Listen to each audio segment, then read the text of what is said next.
Vamos a tener este momento de preguntas y respuestas que está coordinado por nuestro compañero de trabajo, Fernando Salvagiotti, coordinador nacional del programa de Ecofisiología y Agroecosistemas de INTA. Gracias. Bueno, me dijeron que rapidito la respuesta. Yo quiero, aparte, remarcar que el uso de colza, carinata, etcétera, casi en invierno es una oportunidad para el invierno, que es uno de los desafíos que tenemos el manejo de los sistemas de producción, para saber cómo intensificamos la agricultura. Me parece que todo lo que mostraron nos da herramienta y pensemos a la escala un poquito también un poco más grande de cómo lo encajamos al cultivo en los sistemas. Era un agregado que tenía que hacer. Para darle una preguntita. Esta ventana de floración que mostraste durante agosto para Entre Ríos, ¿tiene un rango más preciso, una fecha más temprana y más tardía posible? ¿Hasta qué latitudes podrías extrapolar?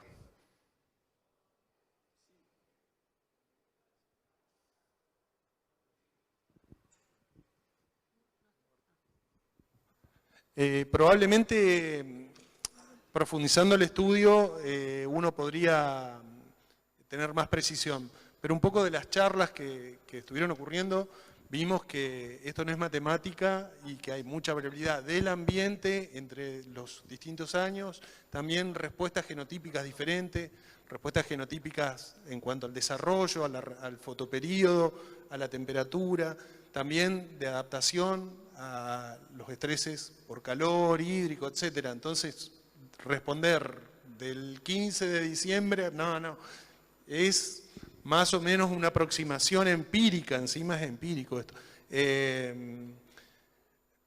Básicamente en Entre Ríos esa información a lo largo de los años más o menos hemos llegado a eso, saber que si la floración comienza durante el mes de agosto, eso generalmente nos permite apostar a un rendimiento cercano al máximo, pero no es matemática, ¿no? De vuelta. Bien, pero es una buena aproximación, aunque sea para repetir en otros ambientes. No, y ha dado buenos resultados en otros países con mayor desarrollo de este tipo de información. Perfecto. A ver, para Sebastián. ¿A qué considera que se debe la brecha entre los rendimientos obtenidos en los ensayos versus los rendimientos obtenidos a campo? Es la pregunta que nos hacemos y, bueno, no hemos podido avanzar. Yo creo que hay 3 o 4 cosas que pasan. Una es la distribución espacial esa, que yo creo que las chacras quedan muchos huecos, que no los vemos, subestimamos, eso termina generando una brecha de rendimiento. Otra que no lo toqué acá, pero que es un problema en los sistemas intensos que tenemos, son los herbicidas residuales. La carinata especialmente es muy sensible a muchos herbicidas que subestimamos, que colza se las banca un poquito mejor. Capaz que la comparación no es justa, pero bueno, he visto más problemas y cuando probamos herbicidas en carinata hay ahí un trabajo para hacer. Ahora hay una cantidad de cultivares nuevos que tienen algunas tolerancias que van a permitir o hacer mejor, ser más eficientes cuando hay residuos en suelo o poder aplicar otras cosas. Creo que ese es un tema que no es mi área, pero creo que ahí hay un tema importante. Y en fertilización nitrogenada en Uruguay lo que siempre comentamos es que siempre llegamos tarde. En trigo armamos estrategias de fertilización temprana y en colza esperamos que el cultivo se arme, como la semilla chiquita, la planta, y cuando se armó el cultivo tiene 6 hojas y cuando tiene 6 hojas longó. Entonces vemos a nivel comercial, se veían muchas chacras que llegaban, la fertilización muy tarde, generaban un problema de crecimiento inicial muy grande. Tenemos datos que yo no mostré hoy de biomasa de chacras de carinata y de colza. Un cultivo bueno de colza carinata en Uruguay tiene que tener por lo menos 2.000 kilos de materia seca, inicio de elongación, 2.500 kilos. Es un cultivo que está bueno, que puede rendir 5.000 kilos. Y tienen 500 kilos, 400 kilos. Y eso es una mezcla entre la población más o menos, la fertilización tardía y algún residuo herbicida que hace que después el cultivo se pone lindo, pero termina rindiendo 1.500, 2.000 kilos en el mejor de los casos. Y pueden haber alguna más, pero esas son las más grandes. Muchas gracias. A ver, Débora, no nos vamos a morir, pero ¿cómo considerás que afectará el cambio climático en una región como la Patagonia Norte de Argentina? Y si considerás que podés expandir el cultivo de colza en esa región. Bueno, ahí es clave el manejo de agua, ¿sí? Están sufriendo del otro lado de la cordillera, en Chile, una mega sequía central, y eso también está ocurriendo en Nor Patagonia. Cuando hablamos de mega sequía, no hablamos de 2 o 3 sequías, como estamos teniendo ahora nosotros, sino hablamos de 5, 6 7 años seguidos de precipitaciones muy por debajo de la media. Algo similar le pasó a Australia en lo que ellos llamaron la sequía del milenio. Alrededor de los años 2000 hubo 7 años de precipitaciones por debajo de la media, en un ambiente en donde ya llueve poco, ¿sí? El desafío ahí es el manejo del agua, es el riego. ¿Te puedo agregar algo? El tipo de suelo que también que hay ahí, son suelos con muy baja retención, o sea que claro, se te suma el doble de... Fundamental ahí va a ser la oportunidad y el manejo de riego. ¿Sí? Exacto. Leo, mostraste algo del NDVI. ¿Qué correlación hay entre el índice NDVI con el rendimiento? Y si han podido ajustar alguna herramienta para la determinación temprana de la estimación de rinde. Wow. Bueno, algo hemos trabajado, poco hemos publicado, y deberíamos continuar trabajando. No nos ha resultado tampoco tan sencillo ajustar métodos. Sí ha habido algún modelo que para prescripción que deberíamos emprolijar, vamos a decir, pero para la prescripción de la fertilización nitrogenada. Para la definición de rendimiento, en general, no se ha visto, por lo menos lo que yo he leído, buenos ajustes, porque generalmente al incrementarse la biomasa ya en estadios reproductivos avanzados, tiende a saturarse la relación con NBI, y entonces no hay muy buena capacidad de predicción. Pero sí para estadios tempranos, ver cuánta biomasa hay en el cultivo y en función de eso prescribir una dosis de fertilización, y de hecho hay lugares donde se está empezando a usar esa tecnología. Está bien, hay que elaborarlo un poquito más entonces. Para Sebastián, con respecto a la estabilidad de rinde, ¿la carinata tiene ventaja sobre la escolza? Y experimentalmente sí. A nivel comercial, bueno, es más difícil. Es difícil contestar esta pregunta porque me he enfrentado a una cantidad de área de colza y algunas chacras de carinata. Entonces, si miro los experimentos, sí ha sido más estable. En fechas tempranas, carinata siempre tiene rendimientos experimentales buenos.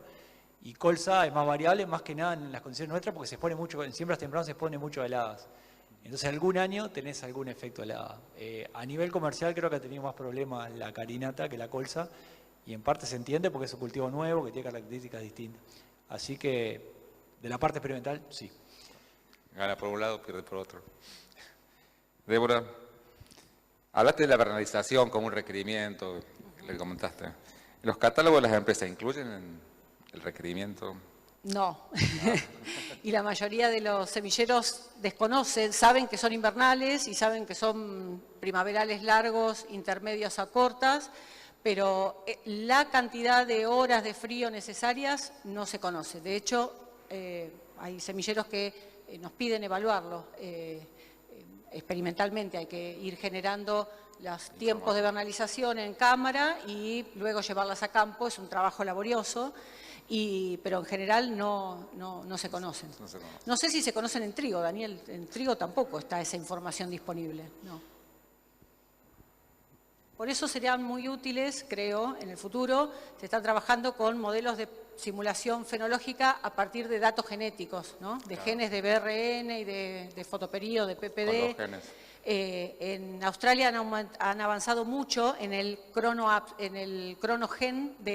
cronogen es el de Argentina, en el Apsin gen, que para colza incorpora variantes alélicas de estos genes que se sabe que controlan el desarrollo y usan además inteligencia, machine learning y demás, y están mejorando la predicción fenológica, pero no, los catálogos de productor no están.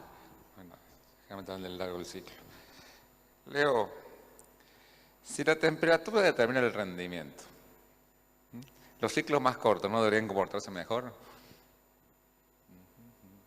Bueno, localmente, el principal variable conductora de rendimientos o determinante ha resultado las temperaturas máximas, medias y mínimas durante el periodo reproductivo, más específicamente durante la floración. Pero más que eso, dar una ventaja a los ciclos cortos, es eso uno lo ve año a año en las evaluaciones de cultivares. Entre los mejores rendimientos se ubican tanto ciclos largos, cortos o intermedios, con independencia de en función de la fecha de siembra y de las condiciones ambientales de cada año.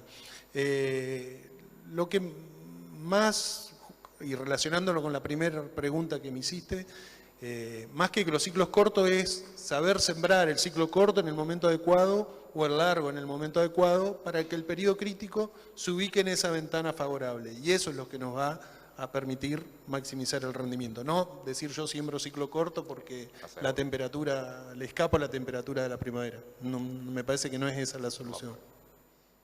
Vamos. Sebastián, seguimos con colza y carinata. Pensando en el doble cultivo, pensando en lo que viene después, ¿cuál es la ventaja? ¿Alguno tiene alguna ventaja sobre otro? ¿Colza o carinata? Sí, colza tiene la ventaja que son 15 o 20 días antes. Entonces uno puede pensar en una soja de segunda, definiendo soja de segunda después de un cultivo de grano muy temprano, que compite con una soja de primera, de un puente verde, de un cultivo corto. Entonces en realidad tiene una ventaja. Ahí la discusión es para qué hacemos la colza, si la hacemos para no hacer el puente verde o para pagar la mitad de la renta y listo, y el negocio está en la soja, o si armamos un cultivo de invierno que tenga renta en sí, entonces después la soja acompaña. Entonces ahí la carinata tiene sentido. Por eso la carinata tiene más presión hoy en los sistemas, por lo menos de Uruguay, o el cultivo que son más largos, de ser un negocio en sí mismo, porque en realidad va a dejar una fecha de segunda parecida a trigo. Entonces ahí es la diferencia. La colza corta, esa chamamé, que no sé, en Entre Ríos le dicen chamamé, no sé, esa que la sembrás y más o menos qué es, me paga el costo de cultivo de servicio, me paga la mitad de la renta, bueno, esa tiene ventaja la colza. Pero si vamos a rendimiento, bueno, la que rinda más es la que tenga mejor diferencia de precio. Y ahí hay diferencia entre especies y contratos comerciales que pueden hacer que vaya cambiando a lo largo de los años. Claro. El desafío de ver el sistema. Además, en carinata también se están achicando en carinata también se están tendiendo a cortar los ciclos. De hecho, Nujet 350 es un poco más corta que 400 y eso está ocurriendo, ¿no? Hay lo mismo ha ocurrido en soja, ¿no? Que se ha ido como homogeneizando los ciclos, ¿no? Pero es menor eso, porque en realidad es lo que nos permite a nosotros ver el sistema de producción. Bueno, vos has mostrado ahí de las posibilidades de mejoramiento del índice de cosecha. ¿Qué tanto, hasta cuánto podrías...? Bueno, si nos comparamos con maíz, tiene 0,50, no sé, trigo, Daniel, 0,45 en su mejor... Bueno, ese sería como el techo de cultivos de grano conocido. Estamos en promedio 0,27, 0,30, ¿sí? 0,35 en colzas muy buenas. En carinata hay mucho camino para recorrerse. La eficiencia reproductiva no es tan mala, o sea, la cantidad de granos, el número de granos por biomasa reproductiva, que es otra forma de medirlo. En vez de medir el índice de cosecha con toda la biomasa, es midiéndolo por biomasa reproductiva. Ahí no es tan malo, está en los niveles más bajos comparado con el trigo, pero hay que mejorar la inversión de biomasa en un montón de estructura. Carinata es impresionante lo que reacciona al nitrógeno y al agua. Tenemos plantas de 2,5 metros en siembras tempranas, regado y fertilizado. Todo volcado, por supuesto, hay que tutorarlo. Y eso es un montón de biomasa puesta en cosas que no son granos, ¿no? En otras estructuras. O sea que hay que mejorar ahí. Y hay un agujerito ahí. Hay por lo menos un 40-50% de aumento que tenemos que hacer en índice de cosecha. Los mejoradores tienen que hacerlo. ¿Puedo aportar? Sí, también consideremos que por el contenido energético de las semillas, si uno iguala el contenido energético con los cereales, no está tan lejos el índice de cosecha de las brasicáceas. Pero igual coincido con Débora que hay espacio para mejorar y para poner líneas de trabajo en ese sentido a nivel de breeding.